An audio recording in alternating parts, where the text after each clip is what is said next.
નમસ્કાર મિત્રો, ગયા વ્યાખ્યાનમાં કલાઓના ઉદ્ભવ વિશેની વાત આપણે શરૂ કરી છે. આપણે એ જોયું કે જીવ માત્રને પ્રોડક્ટિવ સર્જકતા મળેલી છે, ઉત્પાદક શક્તિ એવું ગુજરાતી કરી શકીએ. જીવ પોતાના જેવો જીવ જન્માવે એ શક્તિને ઉત્પાદક શક્તિ કહીએ. અને એ આપણે જાણીએ છીએ કે સૂક્ષ્મ જીવોથી શરૂ કરી અને વિરાટકાય જીવો, જે હવે કેટલાક મોટી વહેલને બાદ કરતા, હાથીને કે ગેંડાને બાદ કરતા બહુ ઓછા રહ્યા છે, તો એવા જીવો સુધી વિસ્તરતી આખી શ્રેણીને જો એક સર્વસામાન્ય શક્તિ આપવામાં આવી હોય તો એ છે પોતાના જેવો બીજો જીવ જન્માવવો. તે તો આ શક્તિનું નામ છે ઉત્પાદક શક્તિ અથવા પ્રોડક્ટિવ એની પ્રતિભા. બીજી જે શક્તિની વાત કરી એ કરી કે પોતાનો વંશને ટકાવવો, વંશ જન્માવવો એ પહેલી શક્તિ, અને પોતાનો વંશ ટકી રહે એ માટેના પ્રયત્નો કરવા. આ પણ એક સહજપણે જ પ્રાકૃતિક રીતે જ મળેલો વરદાન છે. એની વાત આપણે વિગતે ગયા વિડીયોમાં કરી હતી. અને એટલે થઈ અને અનેક જીવો ઉત્ક્રાંતિના આ સંઘર્ષમાં ટકવા માટે, સંઘર્ષ છે, જીવન એક સંઘર્ષ છે એવો ડાયલોગ આપણે સાંભળતા હોઈએ છીએ. ખરા અર્થમાં સંઘર્ષ છે. પ્રતિ પળે દરેક જીવ પર કશાક સંકટની તલવાર લટકેલી જ હોય છે. એ મહાકાય જીવો હોય કે સૂક્ષ્મ જીવો હોય. જન્મ, લગ્ન અને મૃત્યુ, આમ તો આપણે 4 પુરુષાર્થો કીધા છે, પણ મુખ્ય આ 3 બિંદુઓને આપણે કુદરતી રીતે જો વિચારીએ તો, ફિલોસોફીને અત્યારે બાજુએ રાખીએ અને વિચારીએ તો આપણને ખ્યાલ છે કે જન્મે છે જીવ, મરવાનો પણ છે જ, અને એ મરતા પહેલાં પોતાનો અંશ મૂકી જવા માગે છે. કારણ કે એને પોતાના જીવની પોતાની હાજરી આ રીતે દાખવવી છે. તો આખું ચક્ર આ રીતે ચાલ્યા કરે છે, જીવો જીવસ્યમના કારણે પણ. અને એમાં એક જાતની જે વિશેષ કામગીરી આપણને કુદરતી મળી જાય એ છે કે ખાલી સંતાનોને જન્મ આપી અને મૂકી દેવાથી તો એનો નાશ થઈ જાય, અને ન થાય એટલે કશીક વિશિષ્ટ એવી લાગણી મૂકી છે સંતાનોના રક્ષણ કરવાની, એને આ પ્રકૃતિમાં ટકે એવો કરવાની. તો એવી જે એની મથામણ જે છે એને રીપ્રોડક્ટિવ શક્તિ કહી શકીએ, અથવા તો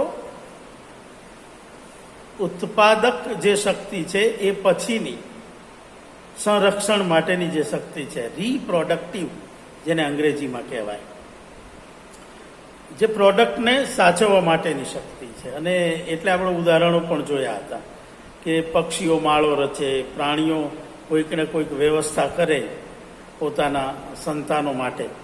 તો એ પ્રકારની શક્તિનો જે ઉદય છે કુદરતમાં એને આપણે રીપ્રોડક્ટિવ કહેશું. અને માનવ જાતને જો આપણે જોઈએ તો માનવ જાતે એમાં રીપ્રોડક્ટિવ શક્તિના ઉન્મેષોને પણ કેટલાય વિસ્તારી આપ્યા છે. આજે આપણે આ વાતમાંથી જઈને કલાઓમાં જવાના છીએ. આમ તો બાળકને જન્મ આપે અને બાળક 4-5 વર્ષનું થાય ત્યાં સુધી એ પોતાની રીતે હરીફરી શકે, ખાઈ પી શકે એવું મોટા ભાગે થઈ જાય છે. બીજા પ્રાણીઓમાં પણ આપણે જોઈએ છીએ કે વાછરડી 2 વર્ષની થાય એટલે કે ગાયનું દૂધ પીવાનું બંધ કરે, પછીથી સ્વતંત્ર રીતે વિકસવાનું શરૂ કરી દે છે. 1.5-2 વર્ષે તો ખાસ. પછી માતા પિતા સાથેનો સંબંધ રહેતો નથી. પિતા સાથેનો સંબંધ તો ભાગ્યે જ કેટલાક જીવોમાં ટકતો હોય છે કાયમ. પણ માતા સાથેનો સંબંધ પણ અમુક સમય પછી પૂરો થતો હોય છે. એની સરખામણીએ માનવજાત જુદી પડી છે. જોકે માનવજાત એકલી નથી સામાજિક નિયમોમાં રહેવાવાળી. તમે કીડી મકોડાથી માંડી અને અનેક જીવો એવા છે, ગાડરડા, હરણ, એ ટોળામાં રહે. ઝીબ્રા એ ટોળામાં રહેશે. ઘુડખરથી માંડી અનેક પ્રાણીઓ એવા છે, જંગલી ભેંસો હોય કે જંગલી ગાયો હોય. તો આ પણ એક બચાવની પ્રયુક્તિ છે, કારણ કે ટોળામાં રહેવાથી શિકારી પશુઓનો જે હુમલો થાય છે ત્યારે બચવાના ચાન્સ વધી જાય છે. ભલે અમુકનો ભોગ લેવાય, પણ બચવાના ચાન્સ પણ વધતા હોય છે, એવું એમની ગણતરી હોય છે ને એ કારણે પણ એ ટોળામાં રહેતા હોય છે. મોટા ભાગે શાકાહારી જે વનસ્પતિહારી છે એ જીવો તો સમૂહમાં રહેવા ટેવાયેલા છે. શિકારીઓ પણ રહે છે સમૂહમાં, કારણ કે એમ કરવાથી શિકાર કરવામાં સહેલાઈ આવે છે. તો શિકારી કૂતરાઓ, શિયાળિયાઓ, વરુઓથી માંડી અને સિંહ પણ સમૂહમાં રહેતો હોય છે, કુટુંબ વ્યવસ્થામાં રહેતો હોય છે. આ બધું કરવા પાછળ ખાલી લાગણી નથી, જીવન નિર્વાહ પણ છે.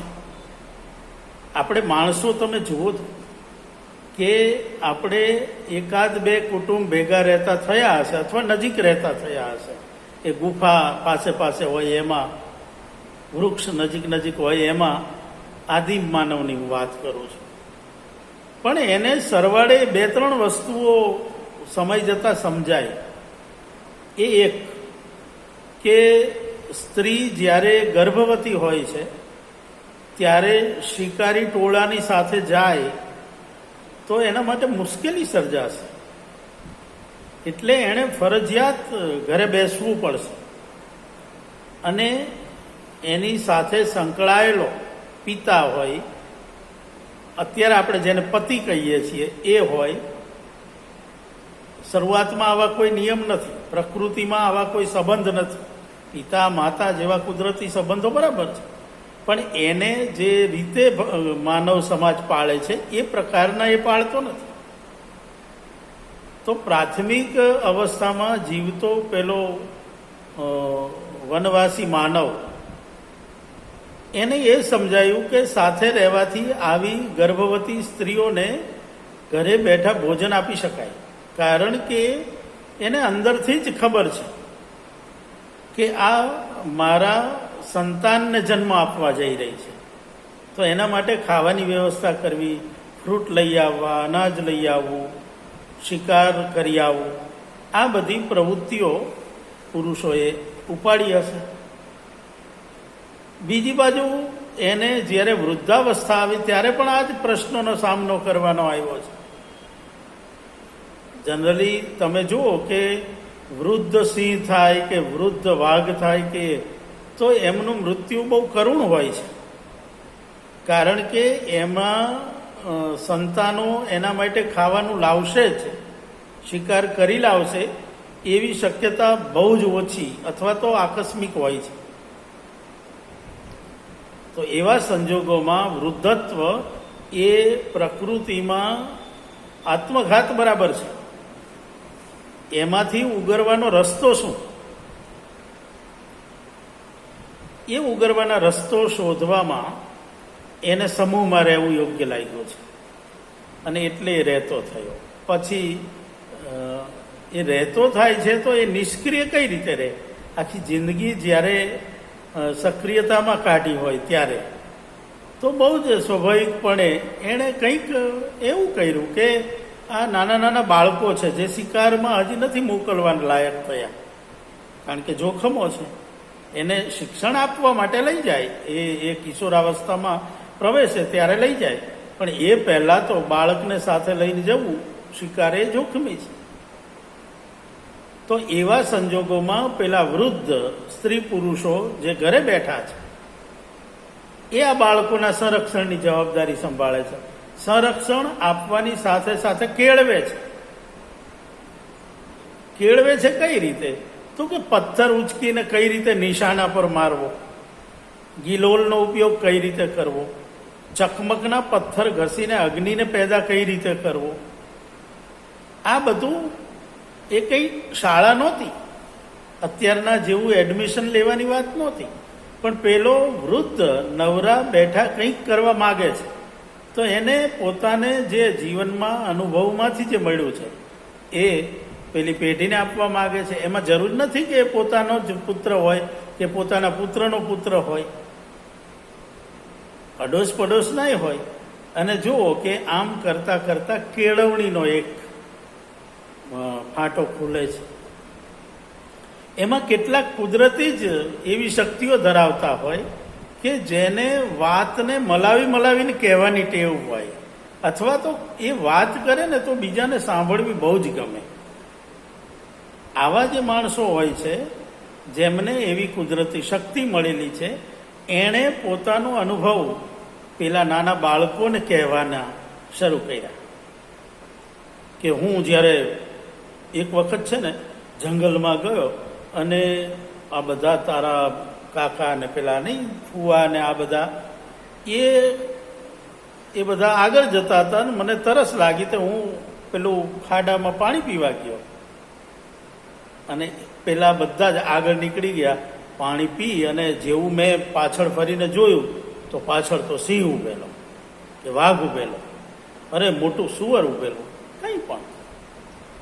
અને પછી એ વાત કરે કે પછી પોતે કઈ રીતે બચ્યો. પોતાની પાસે પેલું જે લાકડું હતું અણીદાર એ ખોસી દીધું, અથવા તો હું દોડીને ઝાડે ચડી ગયો અને ત્યાંથી મેં આમ કર્યું કે જેના કારણે પેલું પ્રાણી મરી ગયો. હવે આ ઘટના યથાતથ બની હોય એવું બને,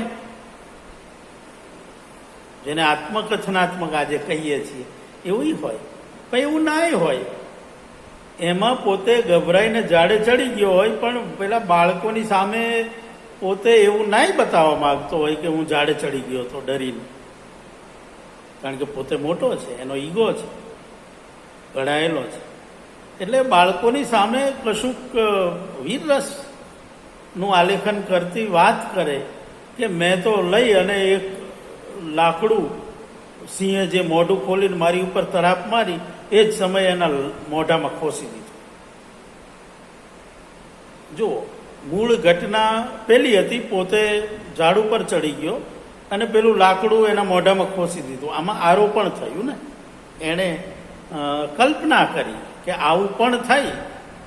એનો ઈરાદો તો હોય, બને, શક્ય છે, અને આવું બન્યું હોય એ પણ શક્ય છે. પણ આમાં સામે બેઠેલા ઓડિયન્સને બહુ મજા પડવા માંડી. ઓડિયન્સને મજા પડવા સાથે એની અંદર કશાક સંસ્કારો સંચિત થયા.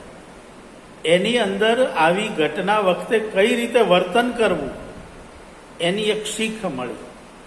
આ ઘટના જે પેલા દાદાએ, આદિમ દાદાએ વર્ણવી, એ ઘટનામાંથી એ બાળકો 2-3 બાબતો શીખ્યા. એક, ટોળાથી છૂટા પડવામાં જોખમ. બીજું કે આ રીતે પાણી પીવા જાઓ જ્યારે જંગલની અંદર, ત્યારે બહુ જ સાવધાની રાખવી પડે, કારણ કે શિકારી પશુઓને ખબર છે કે કોઈક ને કોઈક પ્રાણી અહીંયા પાણી પીવા આવવાનું છે, એટલે મોટા ભાગે એ તાકમાં બેઠા હોય આવા જળાશયોની આસપાસ. આ બીજી શિખામણ મળી. ત્રીજી શિખામણ એ મળી કે કાં તો તમે ગભરાઈને ભાગવા જાઓ અને હુમલો કરી દે. હુમલો કરે ત્યારે શક્ય છે કે બચાવ માટે કશું જ તમારી પાસે ના હોય, તો જે કાંઈ છે એનો ઉપયોગ કઈ રીતે કરવો, હિંમતથી સામનો કઈ રીતે કરવો. અને પેલા દાદા જો બચી શક્યા હોય વાઘના હુમલાથી કે સિંહના હુમલાથી, તો હું બચી શકું, એ પ્રકારનું એની અંદર કોન્ફિડન્સ કેળવાયો. હવે મૂળ ઘટના જે બની હોય તે આપણને નથી ખબર, પરંતુ વાર્તામાંથી આટલું તો શીખવા મળ્યું ને, એ નવી પેઢીમાં ઉતરું છે. અને આજે આપણે જુઓ કે કેટલા બધા પ્રાણીઓને આપણે કંટ્રોલ કરતા શીખ્યા. ઘોડો આપણાથી અનેક ગણો શક્તિશાળી છે. આજે પણ આપણે શક્તિના માપમાં હોર્સ પાવર શબ્દ વાપરીએ છીએ, એ ઘોડાની તાકાત બતાવે છે. આપણે હાથીને જાણીએ છીએ કે હાથી કેટલું મોટી તાકાત ધરાવે છે, કેટલા મોટા તોતિંગ વૃક્ષના થડને એ ઉચકીને આરામથી ચાલી શકે કિલોમીટરો સુધી. ઊંટને આપણે જુઓ, કેટલા દિવસ ભૂખા ને તરસા એ રણની અંદર આરામથી ચાલે. આ બધાની શક્તિઓ હતી, પણ એ શક્તિઓને કઈ રીતે અંકુશમાં લેવી, કઈ રીતે પોતાના ખપમાં લેવી, એનું દિમાગ મને લાગે છે કે આવી કંઈક વાર્તાઓમાંથી ઘડાયું હશે. આવા જે અનુભવો કીધા છે એક પેઢીએ બીજી પેઢીને, આ પરંપરા હતી આપણે ત્યાં અને બધે દુનિયાભરમાં. આપ્ત વચનની પરંપરા, આપ્તજન એટલે કે આપણા માણસો, અને એમાંથી જો સમાજના ઘડતરની સાથે સાથે લોકોને ખબર પડવા માંડી. હવે આવી નાની નાની ઘટનાઓ છે. એ માણસે જોયું, આદિમ માણસે, કે પેલી નદી જ્યારે ભરચક ચોમાસાની અંદર બે કાંઠે ધસમસતી નદીને જ્યાં જોઈ હતી, એ નદી ધીમે ધીમે ધીમે વરસાદ પછી સુકાવા લાગી અને એનો પ્રવાહ સાંકડો બનતો ગયો. અને એને જોયું કે પોતે પાણી પીવા જ્યારે ગયેલો પેલા નદી સુધી, એ વખતે પડેલા પગલાઓ તડકાના તાપમાં સુકાઈને કડક થઈ ગયા છે. તો એને શરૂઆતમાં તો ખબર ના પડી, આમ ઉચકીને જોયું તો એણે જોયું કે આખી માટી એટલી સખત થઈ ગઈ છે કે એણે હાથમાં કંઈક વાગ્યું હતું એટલે પાણી પીવા જાય તો બળતું હતું.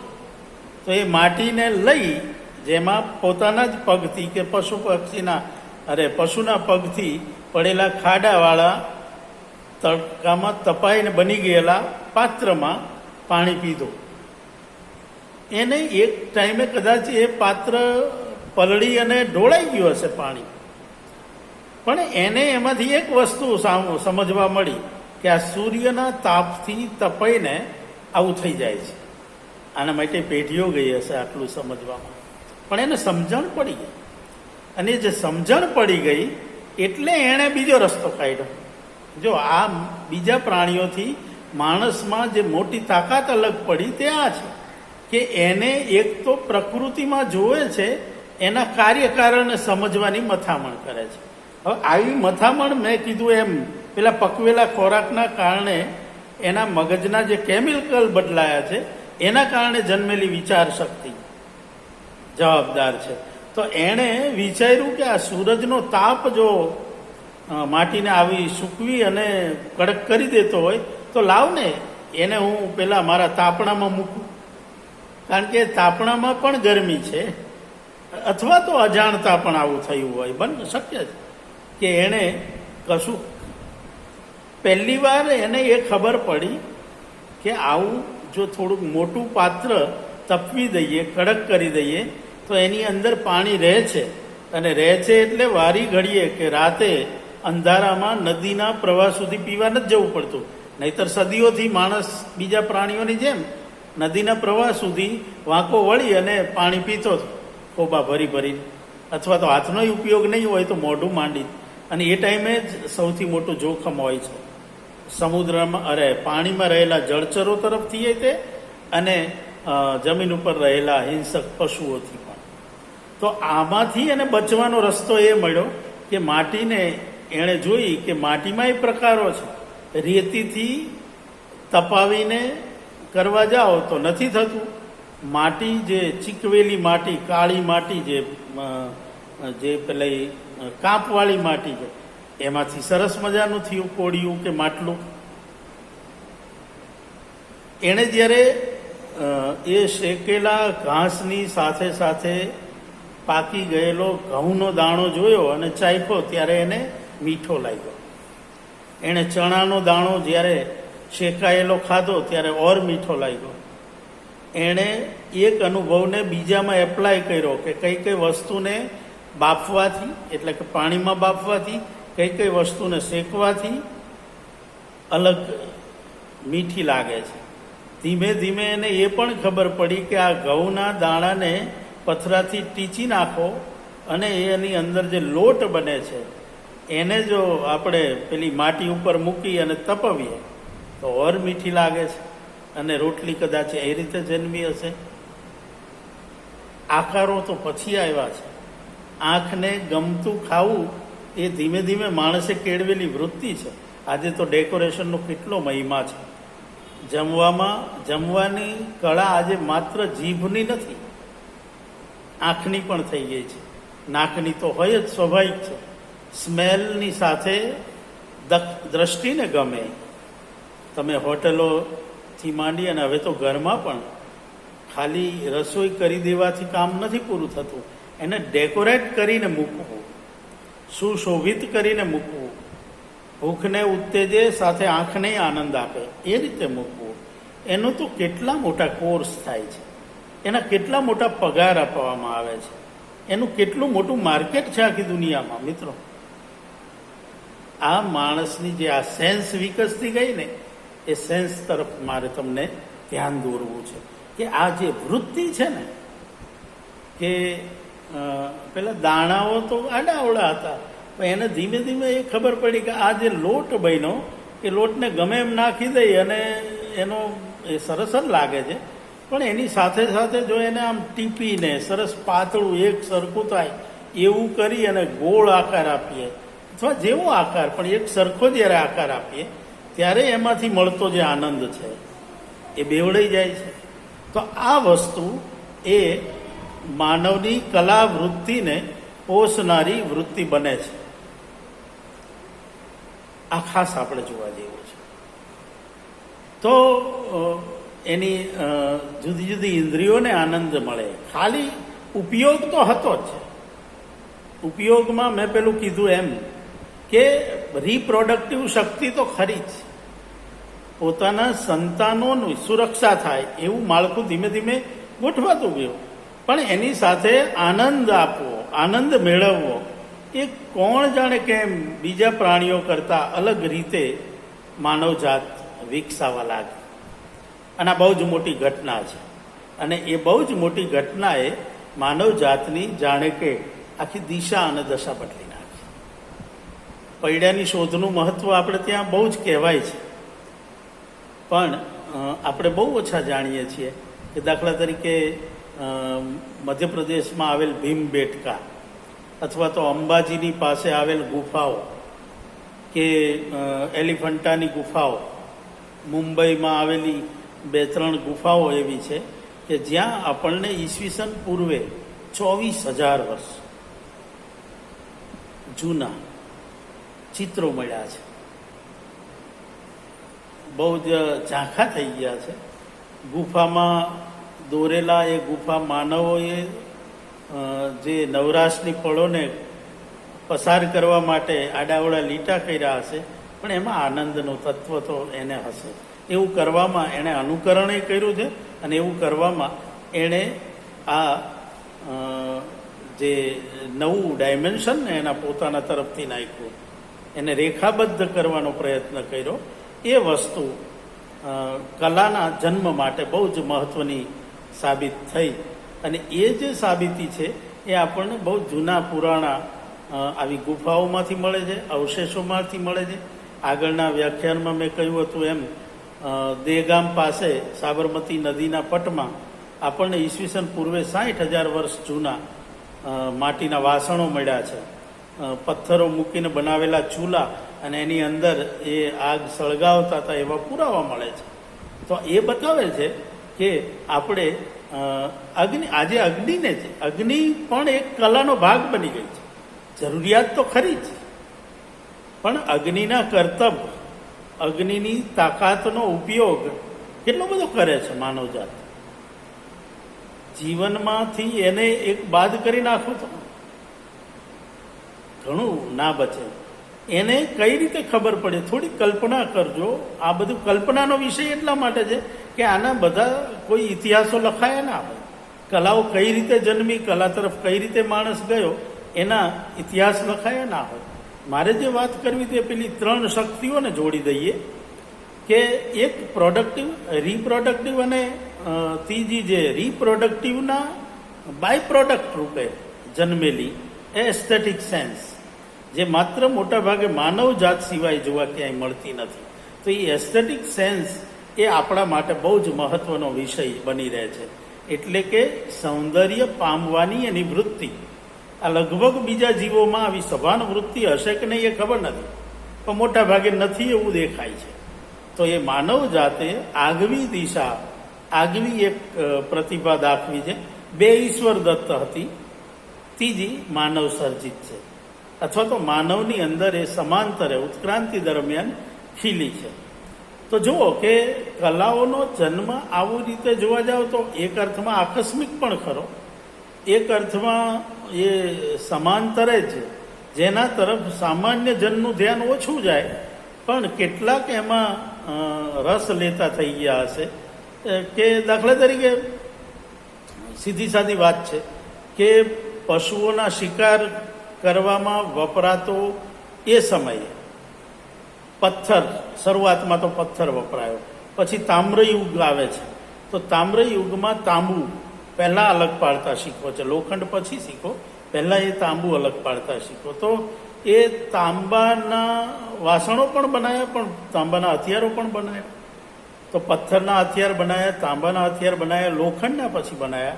તો એ જે હથિયારોમાં સાદા હતા, કુવાડી એટલે કે લાકડું કાપી શકાય એવું, શિકારને મારી શકાય એવું, ગોફણ બનાવી કે આંતરડીઓ હોય એને સૂકવી અને દોરડી જેવું બનાવી અને એની આગળ પથ્થર ભરવી અને ગોળ ફેરવી અને ગોફણ બનાવી. એણે તીર કામઠું બનાવ્યું કે દૂરથી કમાન બનાવી, અને એ વાંસમાંથી કે કોઈક બીજા પદાર્થમાંથી, અને એ રીતે.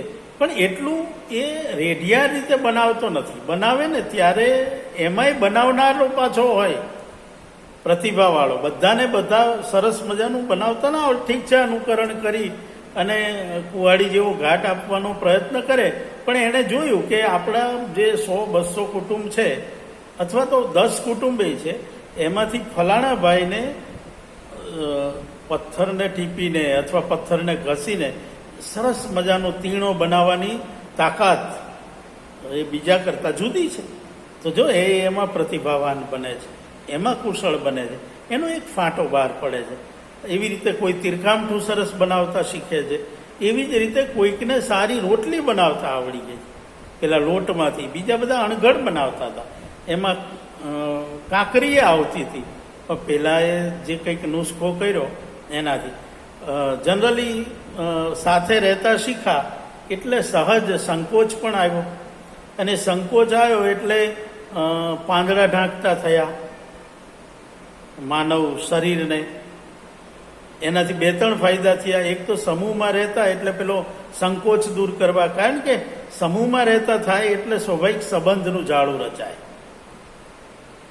તો સહજ જ સંકોચ જન્મો, અને સહજ સંકોચમાંથી જે પ્રાણીઓ નથી જન્મતો, આપણને જન્મો છે, અને એમાંથી આપણે વસ્ત્રો જન્માવ્યા. આજે તો વસ્ત્રો પહેરીએ છીએ, પણ એક સમયે પાંદડા વીંટતા થયા, છાલ વીંટતા થયા, અને એ છાલને વીંટવી કેવી રીતે? પહેલાં તો લટકાવી દીધા, અથવા તો એમના માટે અણઘડ રીતે બાંધી દીધા, પણ ધીમે ધીમે ધીમે એમાં કોઈક કલાત્મકતા દાખવે છે. આ છાલને આડી અહીંયા મૂકવાની શરૂ કરી, જેનું કોઈ બહુ લાંબો ઉદ્દેશ નહોતો, પણ બીજાથી અલગ પડવું. તો માણસમાં સમૂહમાં રહેવામાં એક આવૃત્તિ પણ વધતી ગઈ કે મારે બીજાથી અલગ પડવું છે. એટલે એણે પોતાની જે લાંબી જટાઓ વધી જતી, કારણ કે અસ્ત્રાઓ નહોતા, બ્લેડ નહોતી, એટલે વાળ જે રીતે વધતા હતા, તો એને કાપવા માટે પથ્થરો જોયા, હાડકાઓ તીણા બનાવી અને એનાથી કાપવાની શરૂઆત કરી. દાઢી કરતા તો બહુ મોડો શીખવો છે આપણો આદિમાનવ, પણ એ બધા તરફ એણે ધ્યાન આપવાનું શરૂ કર્યું, એટલે ચોટલીઓ ગૂંથવાનું શરૂ કર્યું. એ ચોટલીઓમાં એક સૌંદર્ય તત્વ પણ એને મળતું ગયું, અને પેલી ઘરે બેઠેલી સ્ત્રી જેને બાળક આવવાનું છે, એ પછી ધીમે ધીમે એને લાગ્યું કે કેટલાક કામો હું કરું એ આવે ત્યાં સુધીમાં, લાવ ને, તો કે સાંજનું જમવાનું હું અત્યારથી તૈયાર કરી દઉં, એ ભૂખો આવ્યો હશે તો હું વહેલા બનાવીને સરસ તૈયાર રાખું. આ વૃત્તિ ખીલી. એના માટે લાવને સરસ મજાનું આ છાલનું વસ્ત્ર બનાવી દઉં. તો બેઠા બેઠા એણે એ કર્યું. પાન, રેસા, વેલાઓ આ બધાનો ઉપયોગ કરી અને એણે બેઠા બેઠા પોતાની ગુફાને સજાવવાનું કર્યું. એને પેલું ફૂલ જે ગમી ગયેલું એ લાવી અને એણે સરસ મજાનું પાણીના પાત્રમાં મૂક્યું અને પેલો આવ્યો અને ખુશ થઈ ગયો કે વાહ, આ તો સરસ લાગે છે, સુગંધ આવે છે. તો એમ પેલી નારી એ ગૃહ સજાવટ તરફ વળી, એની દ્રષ્ટિ વિકસતી ગઈ અને એની અસર પેલા પુરુષને થઈ કે જંગલમાં એ શિકારે ગયો તો ત્યારે નવરા ઘણીવાર બેસવું પડે રાહ જોતા જોતા. ત્યારે એણે પથ્થર કોઈક જોયા, દરિયાકાંઠે ગયો તો શંખ છીપલું જોયું, જે એને રૂટીનથી જુદું લાગ્યું, એના કલર જુદા લાગ્યા, એ કંઈક સરસ લાગ્યું. તો એણે આવી અને પેલી એની ઘરે રાહ જુએ છે એ સ્ત્રીને આપ્યો કે લે, આ પથ્થર બહુ સરસ છે. એમાં કોઈક રીતે કાણું પાડ્યું અને ગળામાં પહેર્યું. એણે કાનમાં પેલા ફૂલને ખોઈશા કાનની ઉપર અને એની સુંદરતા બેવડાઈ ગઈ. એણે સૂર્યને જોયો, એણે ચંદ્રને જોયો, એણે જો લીટા કર્યા સૂર્યમાં, કારણ કે એ ઉગ્ર છે સૂર્યનો તાપ. તો એને લાગ્યું કે આ એના કિરણો આદિમાનવ પામી ગયો છે. એટલે ગુફાઓના ચિત્રોમાં આપણને સૂર્ય અને ચંદ્ર કઈ રીતે છૂટા પડે, બંનેમાં ગોળ જ દેખાય છે. પણ સૂર્યમાંથી એ પકડ્યું અને આદિમ માનવે ચંદ્રની કળાને પકડી છે અને વાંકડો સરસ મજાનો બીજનો કે તીજનો ચંદ્ર એણે દોર્યો. તો એને સરસ લાગે છે.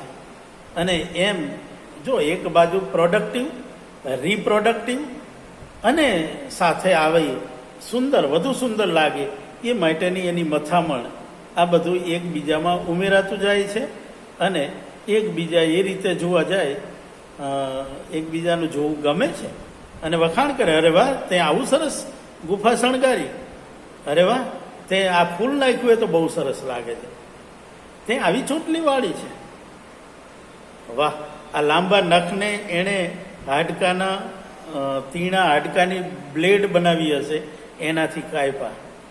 એણે વાળને કાંસકી જેવા હાડકાના આકારમાંથી એણે પહેલી વાર હેરબેન્ડ બનાવી. જુઓ, પેલા શંખલા અને છીપલાઓથી એણે ગુફાની બહાર આંગણું સજાયું. એને માળા બનાવીને ગળામાં પહેરી, હાથમાં ગજરા પહેર્યા. ક્યારેક એને પતિ ઉપર કે પ્રેમી ઉપર કે મા બાપ ઉપર પ્રેમ વધારે ઉભરી આવ્યો ત્યારે જે રસોઈ બનાવી તેને થોડી જુદી રીતે બનાવી, એને ડેકોરેટ કરીને મૂકી.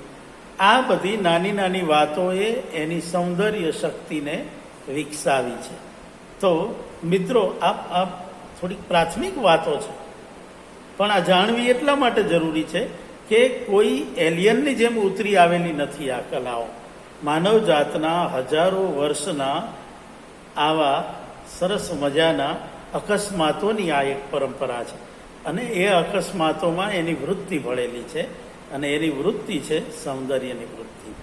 એ આજે તો કેટલી હદે તમે વિચારો, એક અણુબોમ્બ આખા શહેરોને નાશ કરી નાખે એવા અણુબોમ્બનો આકાર જોશો ને તમે, એવી અણુ મિસાઇલ્સ જે બનાવી છે એને સરસ મજાના રંગેથી રંગે, એની ઉપર સરસ મજાના કલર્સની ડિઝાઇન હોય. આપણે બંદૂક બનાવીએ કે કોઈને મારવા માટેની છરી બનાવીએ તો પણ માનવ જાતને એ કલાત્મક બનાવ્યા વિના સંતોષ થયો નથી. એટલે કે જે નકારાત્મક છે, જીવનનું કાળું પાસું છે, એની અંદર પણ માનવજાત સૌંદર્યને ઘુસાડવાનો પ્રયત્ન તો કરે જ છે. તમે ફિલ્મોમાં વિલનોને નૃત્યાંગનાઓમાં મત જોઈને કેટલી વાર જાણ્યું હશે. આપણને ખબર છે કે વિલન જ્યારે નૃત્ય જોવામાં વ્યસ્ત થતા ત્યારે જ એની ઉપર હીરો હુમલો કરી આપતા. તો કલાઓ આવી રીતે વિલનોને પકડાવવામાં મદદો પણ કરી છે, વિલનોને બનતા રોક્યા પણ છે. અને ગમે તેવા નકારાત્મક માણસ હોય, ગમે તેવા રૂઢ, ક્રુદ્ધ અને કોઈ પણ વિષયના માણસ હોય, એ પાગલ પણ કેમ નથી થઈ ગયા હોતા, તો પણ તમે જો એને ધ્યાનથી જોશો તો કલા તત્વ તરફનું એનું આકર્ષણ જરાય ઓછું હોતું નથી. હા, એ વધઘટ હોય, જુદું હોય એવું બને. મને ચિત્રમાં રસ પડતો હોય અને સંગીતમાં ઓછો પડતો હોય એવું બને.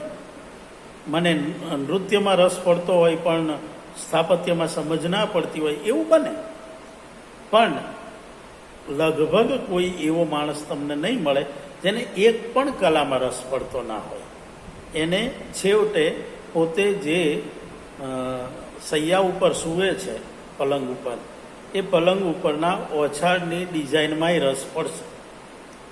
અથવા એ જ્યારે ખાય છે ત્યારે ખાતી વખતે આડેધડ બેહુદી રીતે ખાવાના બદલે એક સ્ટાઇલથી ખાવાનો પ્રયત્ન કરશે. તો એટલું પણ એનામાં સૌંદર્યનું જ્ઞાન છે એવું સાબિત થશે. તો માનવમાં પ્રોડક્ટિવ, રિપ્રોડક્ટિવ અને એસ્થેટિક એવી ત્રણેય શક્તિઓનો સુમેળ સધાયો છે. એની વાત કરી અને આજનું વ્યાખ્યાન અહીંયા પૂર્ણ કરીએ અને હવે આપણે એમાં આગળ વધશું. આભાર.